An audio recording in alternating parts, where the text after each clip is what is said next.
In the sweltering heat of Houston, Texas, on a quiet August morning in 1971, a discovery would haunt investigators for over 5 decades.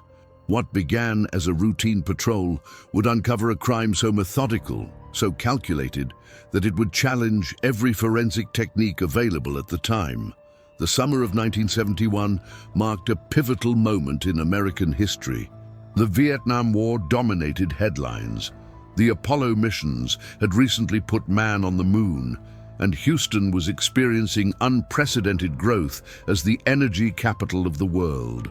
Oil refineries dotted the landscape, and new neighborhoods sprouted across Harris County as families flocked to the Bayou City, seeking opportunity and prosperity.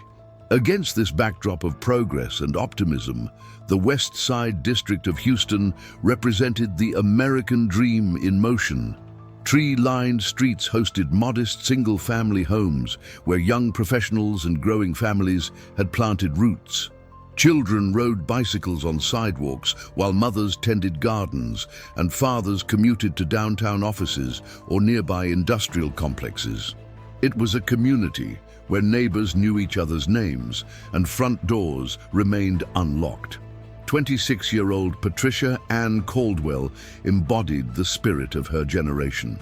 A recent graduate from the University of Houston with a degree in elementary education, Patricia had moved to the West Side neighborhood just 8 months earlier, drawn by its reputation for safety and community. According to family records, she had secured a teaching position at nearby Woodland Elementary, where colleagues described her as dedicated and compassionate.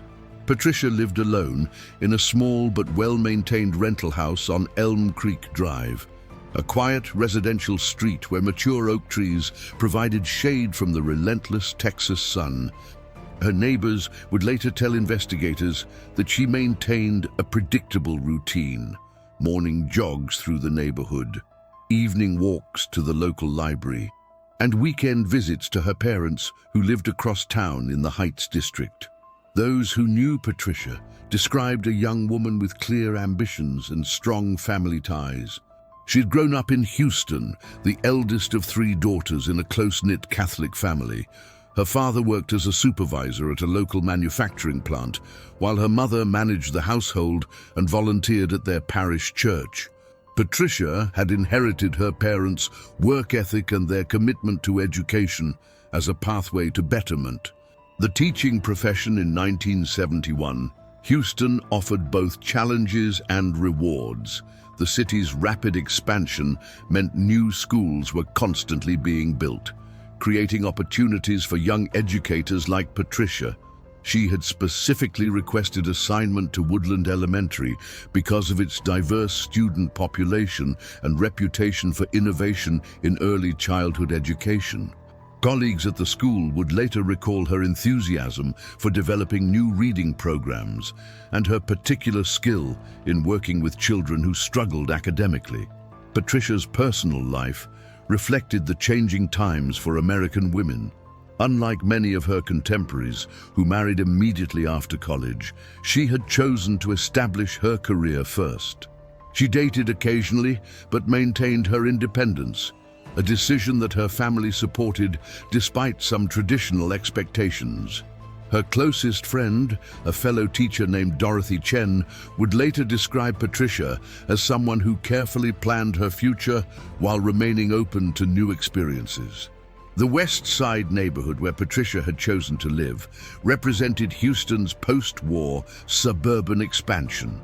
Developed in the early 1960s, the area attracted young professionals who worked in the city's growing corporate sector. The homes were modest but well-built, typically featuring 3 bedrooms, single-car garages, and small front yards. Crime rates in the area remained low, with most police calls involving minor property disputes or traffic violations. On the evening of August 22, 1971, Patricia followed her usual routine. According to witness statements collected by investigators, she had returned home from school around 4:30 in the afternoon, carrying a stack of papers to grade and a bag of groceries from the nearby Piggly Wiggly supermarket. Her next-door neighbor, Mrs. Helen Rodriguez, observed Patricia watering her small flower garden around 6 o'clock, noting that she appeared in good spirits and waved cheerfully. The last confirmed sighting of Patricia alive came from another neighbor who saw her bringing in mail from her front porch around 7:15 that evening. The temperature had finally begun to drop from the day's high of 94 degrees, and many residents were emerging from air-conditioned homes to enjoy the relative coolness of the evening air. What happened next would transform this quiet Houston neighborhood into the center of one of Texas's most enduring mysteries. A case that would challenge investigators across multiple generations and ultimately require revolutionary advances in forensic science to solve. The Houston of 1971 stood at the crossroads of tradition and transformation. As America's fourth largest city, it pulsed with the energy of the oil boom while grappling with the social changes sweeping the nation. The Manned Spacecraft Center, later renamed Johnson Space Center, had established Houston as the epicenter of America's space program, drawing engineers, scientists, and support personnel from across the country. This influx of educated professionals created new neighborhoods and shifted the city's demographic landscape. The West Side district, where Patricia Caldwell had chosen to make her home, reflected this evolution. Originally farmland and prairie, the area had been systematically developed throughout the 1960s to accommodate Houston's expanding workforce. Unlike the older, more established neighborhoods closer to downtown, the West Side offered modern amenities and planned communities designed for the emerging middle class. Shopping centers anchored by department stores like Foley's and Montgomery Ward provided convenient access to consumer goods, while new churches and schools served the growing population of young families.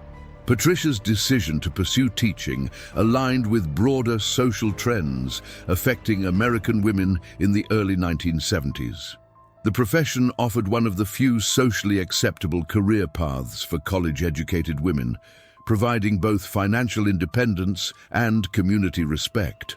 Her position at Woodland Elementary represented more than employment.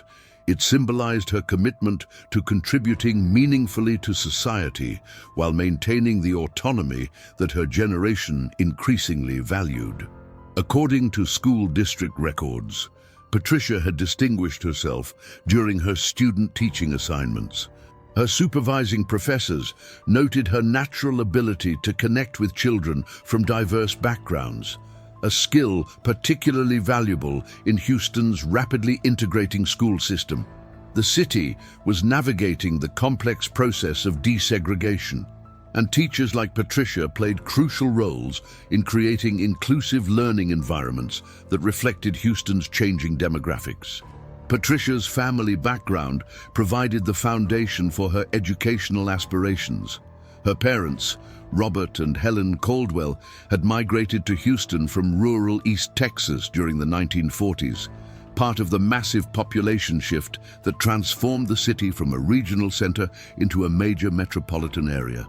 Robert's steady employment at Continental Manufacturing had enabled the family to purchase a modest home in the Heights, establishing the stability that allowed their daughters to pursue higher education. The Caldwell family embodied the values of their generation: hard work, education, and community involvement. Patricia's two younger sisters, Carol and Diane, looked up to their eldest sibling as a role model.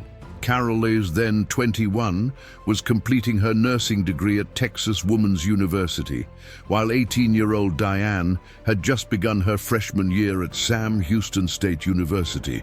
The family gathered every Sunday for dinner after Mass at St. Anne's Catholic Church, maintaining traditions that provided continuity amid the rapid changes affecting American society.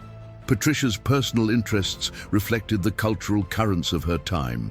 She enjoyed contemporary music, particularly the folk rock that dominated radio stations, and had developed an appreciation for photography during college.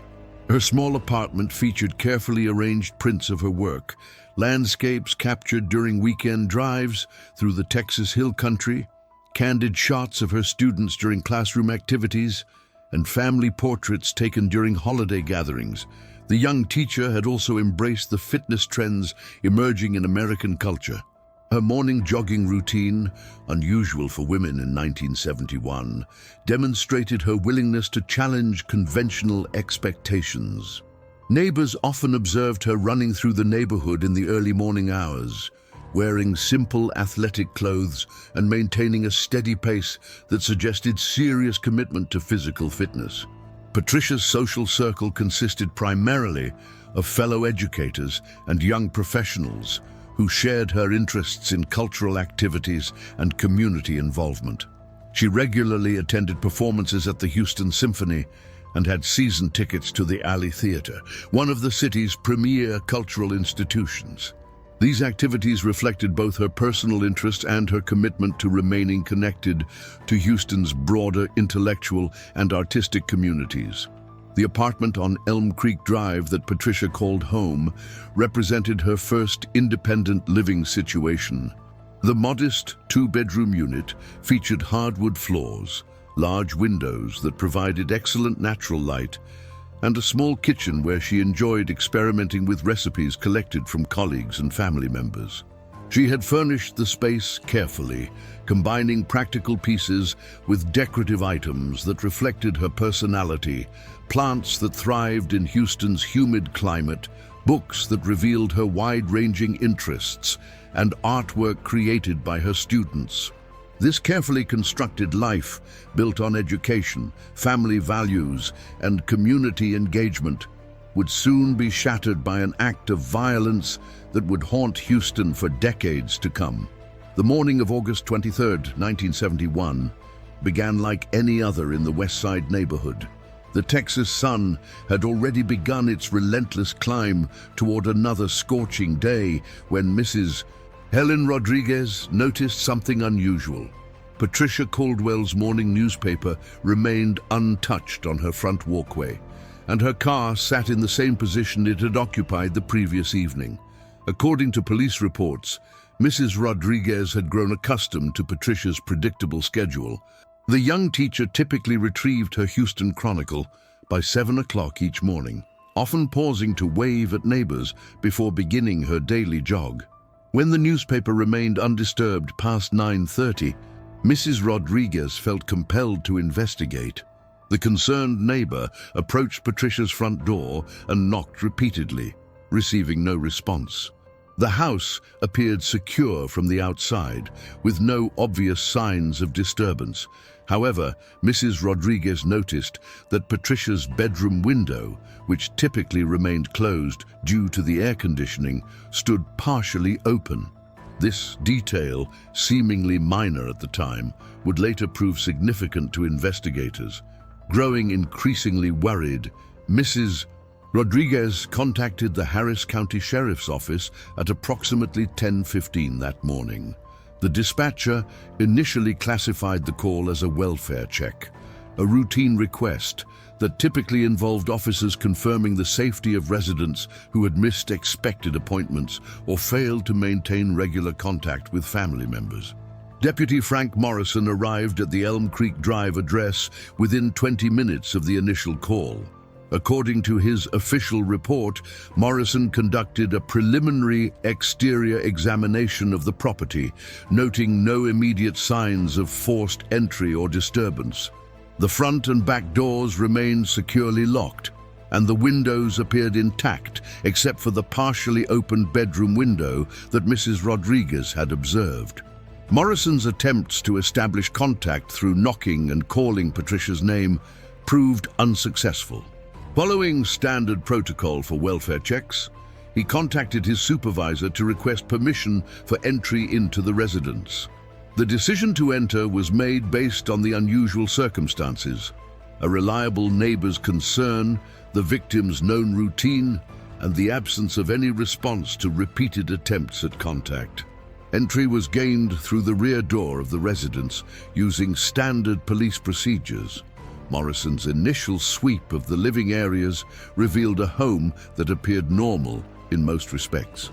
Patricia's school materials remained organized on the dining room table, and her purse sat in its usual location near the front entrance.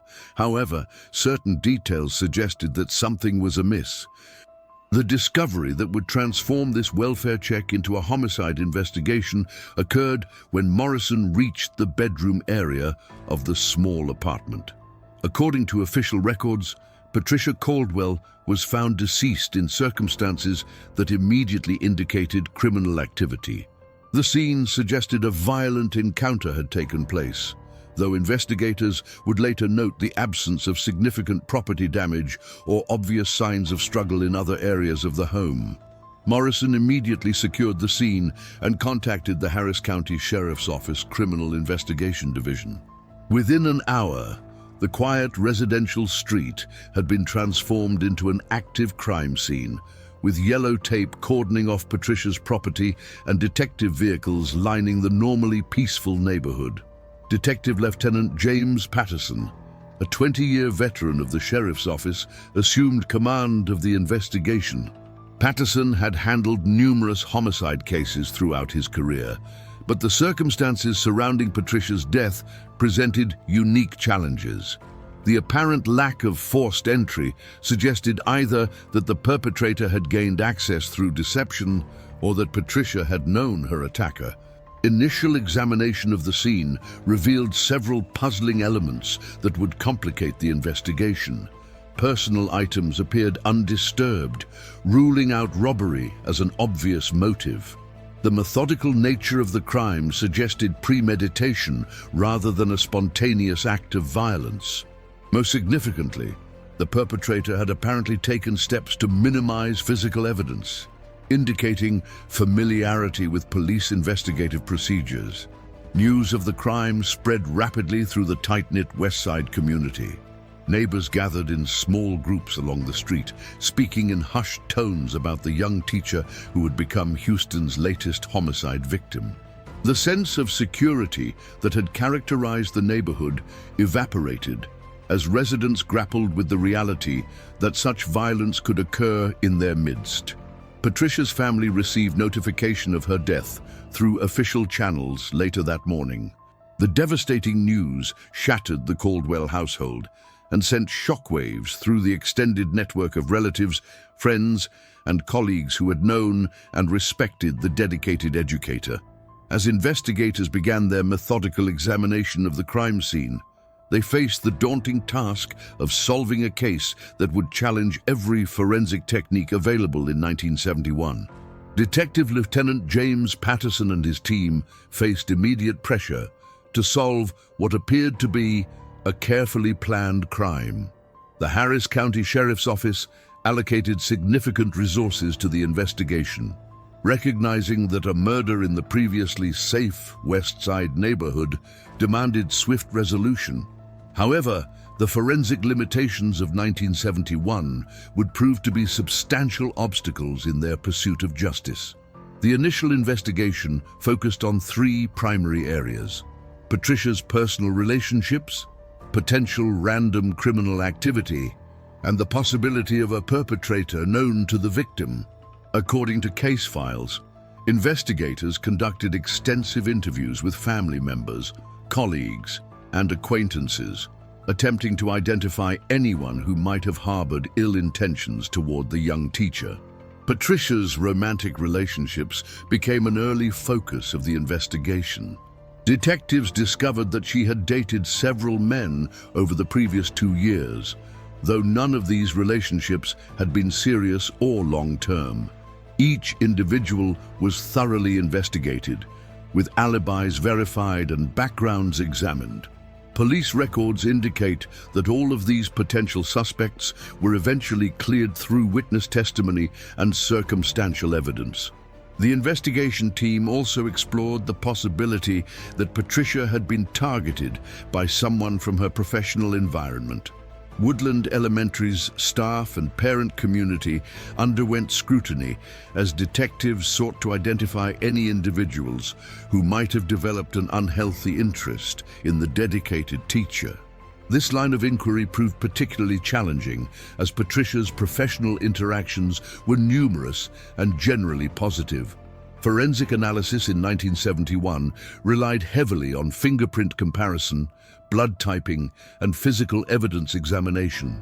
The crime scene yielded several potential clues, including partial fingerprints and biological evidence. However, the technology available to investigators was primitive compared to modern standards.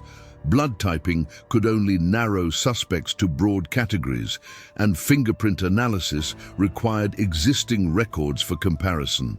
One of the most significant early mistakes involved the handling of biological evidence collected from the scene.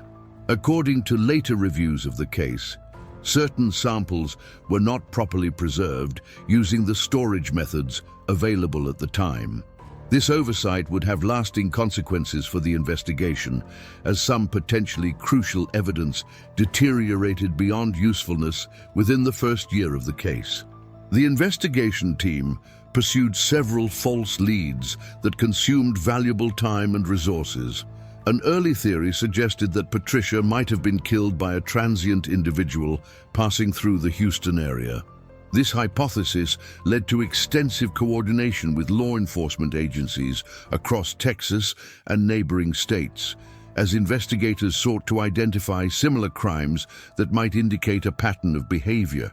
Another significant misdirection involved a suspicious individual who had been observed in the neighborhood during the weeks preceding the crime. Witnesses reported seeing an unfamiliar man walking through the area on multiple occasions, leading investigators to develop a composite sketch and launch a public appeal for information. Despite numerous tips and potential sightings, this lead ultimately proved unproductive. The case files reveal that investigators also explored the possibility of a connection to other unsolved crimes in the Houston metropolitan area. During the early 1970s, several violent crimes against young women had occurred throughout Harris County, leading authorities to consider whether a serial perpetrator might be responsible. This theory required extensive cross-referencing of case details and suspect information, but no definitive connections emerged. Media attention surrounding the case created both opportunities and complications for the investigation. Local newspapers and television stations provided coverage that generated numerous tips from the public, but the volume of information often overwhelmed investigative resources. According to police records, the tip line received over 300 calls during the first month of the investigation, requiring significant manpower to evaluate and follow up on each potential lead. The pressure to solve the case led to some questionable investigative decisions. In their eagerness to identify a suspect, detectives occasionally pursued theories based on limited evidence or circumstantial connections.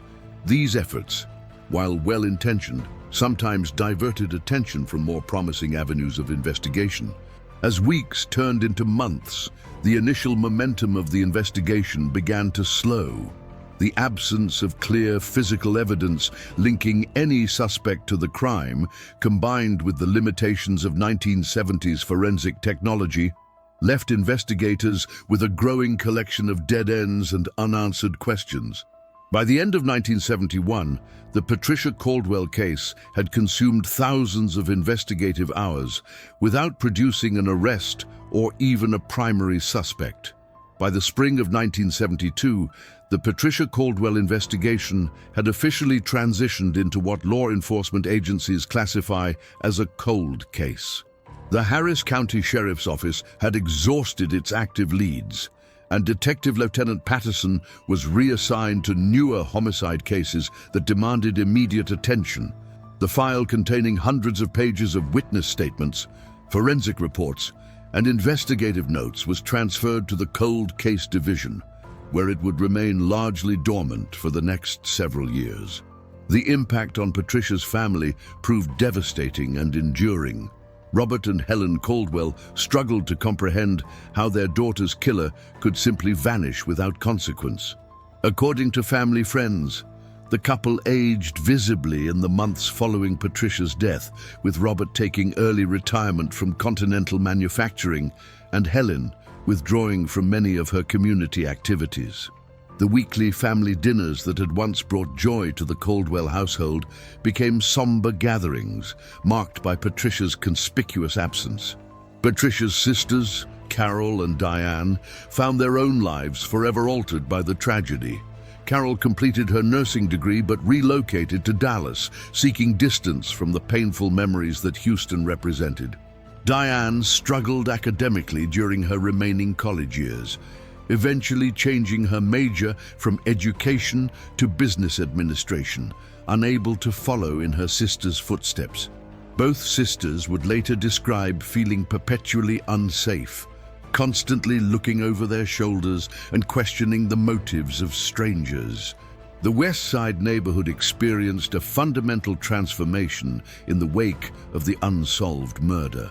Property values declined as families sought safer locations, and the sense of community that had characterized the area gradually eroded. Residents installed additional locks, security lights, and alarm systems, transforming a once trusting neighborhood into a collection of fortress-like homes. Mrs. Helen Rodriguez, who had discovered Patricia's absence, eventually moved to live with relatives in San Antonio, unable to remain in a location that held such traumatic memories. Throughout the 1970s and 1980s, the case received periodic attention from both law enforcement and media outlets. New detectives assigned to the cold case division would occasionally review the file, hoping that fresh eyes might identify overlooked clues or connections. These reviews typically occurred during slow periods in active investigations, or when similar crimes suggested potential patterns that might relate to Patricia's murder. The emergence of new forensic technologies during the 1980s prompted several attempts to re-examine physical evidence from the case. Advances in fingerprint analysis and blood typing offered hope that previously inconclusive evidence might yield new information. However, the degradation of biological samples and the limited quantity of available material continued to frustrate investigators seeking definitive results. Media coverage of the case evolved over the decades, with local newspapers marking significant anniversaries of Patricia's death and occasionally featuring retrospective articles about Houston's unsolved crimes. Television programs focusing on cold cases included Patricia's story in several episodes, generating renewed public interest and additional tips that investigators dutifully pursued despite their limited resources. The case gained particular attention during the late 1980s, when a series of similar crimes occurred in other Texas cities. Investigators from multiple jurisdictions collaborated to determine whether these incidents might be connected to Patricia's murder. This cooperation led to the development of new investigative protocols and information sharing systems that would prove valuable for future cases, though no direct connections to Patricia's case were established. Patricia's former colleagues at Woodland Elementary established a memorial scholarship in her honor, ensuring that her commitment to education would continue to benefit future generations. The annual scholarship ceremony became a focal point for remembering Patricia's life and maintaining public awareness of her unsolved murder. These events often attracted media attention, keeping the case in the public consciousness and occasionally generating new leads for investigators to pursue. The Harris County Sheriff's Office experienced significant changes during the decades following Patricia's murder. New leadership brought different priorities and investigative approaches, while budget constraints often limited the resources available for cold case investigations. Despite these challenges, the department maintained the case file and continued to respond to new information as it became available. As the 20th anniversary of Patricia's death approached in 1991, her case remained as mysterious as ever, with no arrests, no primary suspects, and no clear path toward resolution. The breakthrough that would finally solve Patricia Caldwell's murder came in March 2024, 53 years after her death. Through the revolutionary application of advanced DNA technology that had been unimaginable to the original investigators. Detective Sergeant Maria Santos of the Harris County Sheriff's Office Cold Case Unit had been systematically reviewing decades-old cases, prioritizing those with preserved biological evidence that might benefit from modern forensic analysis. The Harris County Sheriff's Office had partnered with the Texas Department of Public Safety's Crime Laboratory to implement a comprehensive cold case DNA initiative. This program utilized cutting-edge techniques including STR analysis, mitochondrial DNA testing, and most significantly, genetic genealogy methods that could identify suspects through familial DNA matches in public databases. Patricia's case had been selected for renewed analysis based on the preservation quality of biological evidence collected in 1971. Despite the passage of time and the limitations of original storage methods, forensic scientists determined that sufficient genetic material remained viable for advanced testing. The samples had been stored in the Harris County Evidence Facility under conditions that, while not optimal by current standards, had prevented complete degradation. The DNA extraction process required specialized techniques designed for degraded samples. Forensic scientists at the Texas DPS laboratory employed enhanced amplification methods that could generate usable genetic profiles from minimal biological material. This painstaking process took several months to complete, as technicians worked to extract every possible fragment of genetic information from the decades-old evidence. The resulting DNA profile was entered into the Combined DNA Index System, the national database maintained by the FBI. However, no direct matches were found among the millions of profiles from convicted offenders and arrestees. This outcome was not unexpected, as many criminals from the 1970s had never been arrested for offenses requiring DNA collection, or had died before such requirements were implemented. The investigation then turned to genetic genealogy, a revolutionary technique that uses DNA profiles to identify suspects through their family relationships. The Harris County Sheriff's Office contracted with Parabon Nanolabs, a leading genetic genealogy company, to analyze Patricia's case using their specialized database and analytical methods. Genetic genealogists uploaded the unknown perpetrator's DNA profile to public genealogy databases, where it was compared against profiles submitted by individuals researching their family histories. This process identified several distant relatives of the unknown suspect, providing genealogists with starting points for constructing family trees that might lead to the perpetrator's identity. The genealogical investigation required months of meticulous research. Specialists traced family lineages back multiple generations, identifying common ancestors and mapping descendant lines to determine which individuals could potentially match the age, location, and circumstances associated with Patricia's murder. This process eliminated hundreds of potential suspects while gradually narrowing the focus to a smaller group of candidates. The investigation ultimately centered on 67-year-old Harold Eugene Whitman, a Houston area resident who had lived in the West Side neighborhood during 1971. Genealogical analysis indicated that Whitman was a strong candidate based on his family connections to individuals whose DNA profiles were available in public databases. Further research revealed that Whitman had lived just 8 blocks from Patricia's apartment at the time of her murder. Background investigation into Whitman's life revealed a pattern of behavior consistent with the crime. In 1971, he had been 28 years old and employed as a maintenance worker for a company that serviced residential properties throughout the West Side area. This occupation would have provided him with knowledge of neighborhood layouts and potentially access to information about residents, schedules, and routines. Court records indicated that Whitman had been arrested multiple times during the 1970s and 1980s for minor offenses including trespassing and voyeurism, though he had never been convicted of violent crimes. These arrests had occurred before DNA collection requirements were implemented, explaining why his profile was not in the criminal database.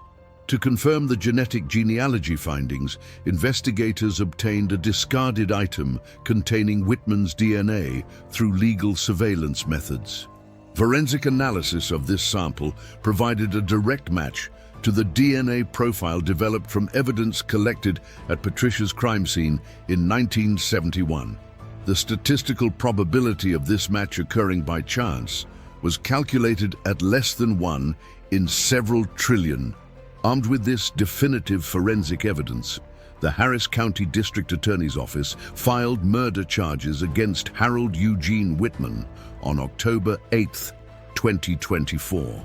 The arrest brought closure to a case that had haunted Houston law enforcement for more than 5 decades, demonstrating the power of modern science to solve even the most challenging cold cases. The arrest of Harold Eugene Whitman sent shockwaves through Houston's law enforcement community and beyond, representing both a triumph of modern forensic science and a sobering reminder of justice delayed. The announcement of the breakthrough attracted national media attention, with news outlets across the country highlighting the case as an example of how advanced DNA technology could finally provide answers to families who had waited decades for closure. For the surviving members of the Caldwell family, the news brought a complex mixture of relief, vindication, and renewed grief. Carol Caldwell Morrison, now 72 and living in Dallas, had never stopped believing that her sister's killer would eventually be identified. The phone call from Detective Santos confirming the arrest represented the culmination of 53 years of uncertainty and unanswered questions. However, the resolution also reopened emotional wounds that had never fully healed, forcing family members to confront the reality of Patricia's violent death with fresh intensity. Diane Caldwell Foster, the youngest sister who had struggled most profoundly with Patricia's loss, expressed gratitude that their parents had lived long enough to see some progress in the case before their deaths in the early 2000s. Both Robert and Helen Caldwell had maintained hope throughout their later years that advances in forensic science might eventually solve their daughter's murder. While they had not lived to see the final resolution, family members found comfort in knowing that the case had not been forgotten. The West Side neighborhood, now dramatically different from its 1971 incarnation, reacted with a mixture of satisfaction and unease to the news of Whitman's arrest. Many of the original residents had long since moved away, but those who remained remembered the fear and suspicion that had gripped the community following Patricia's murder. The revelation that the perpetrator had been a local resident who had continued living in the area for years after the crime added an unsettling dimension to their memories of that traumatic period. Mrs. Helen Rodriguez, the neighbor who had discovered Patricia's absence, had passed away in 2019 at the age of 94. Her daughter, who had grown up in the shadow of the unsolved murder, expressed relief that her mother's instincts about the seriousness of Patricia's disappearance had been validated, even though the resolution came too late for her to witness. The Harris County Sheriff's Office used the successful resolution of Patricia's case to highlight the importance of preserving evidence from unsolved crimes. Sheriff Ed Gonzalez announced plans to expand the Cold Case DNA initiative, allocating additional resources to review hundreds of other cases that might benefit from advanced genetic analysis. The department's partnership with genetic genealogy companies had proven so successful that it became a model for other law enforcement agencies across Texas and beyond. Detective Sergeant Maria Santos, who had championed the renewed investigation, reflected on the profound changes in forensic science that had made the breakthrough possible. The techniques that solved Patricia's case had been pure science fiction in 1971, when investigators relied primarily on fingerprints, witness testimony, and basic blood typing. The evolution of DNA analysis from its earliest applications in the 1980s to the sophisticated genetic genealogy methods of the 2020s represented one of the most significant advances in criminal investigation history. The case also highlighted the importance of public participation in genetic genealogy databases. The identification of Whitman had been possible only because distant relatives had voluntarily submitted their DNA profiles to genealogy websites, unknowingly providing the crucial links that led investigators to the perpetrator. This aspect of the investigation sparked discussions about privacy rights and the ethical implications of using consumer genetic data for law enforcement purposes. Legal experts noted that Patricia's case demonstrated both the power and the limitations of cold case investigations.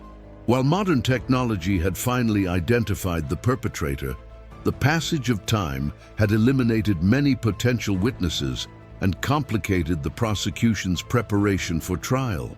Whitman's advanced age and potential health issues raised questions about his ability to stand trial and the practical challenges of prosecuting crimes committed more than 5 decades earlier. The resolution of Patricia Caldwell's murder also served as inspiration for other families dealing with unsolved cases. Victim advocacy groups cited the case as evidence that persistence and advancing technology could eventually provide answers, even in seemingly hopeless situations. The success encouraged law enforcement agencies to maintain hope for their oldest unsolved cases and to continue preserving evidence that might someday prove crucial. As Houston reflected on this remarkable breakthrough, Patricia's case stood as a testament to the enduring pursuit of justice and the power of science to illuminate even the darkest mysteries of the past.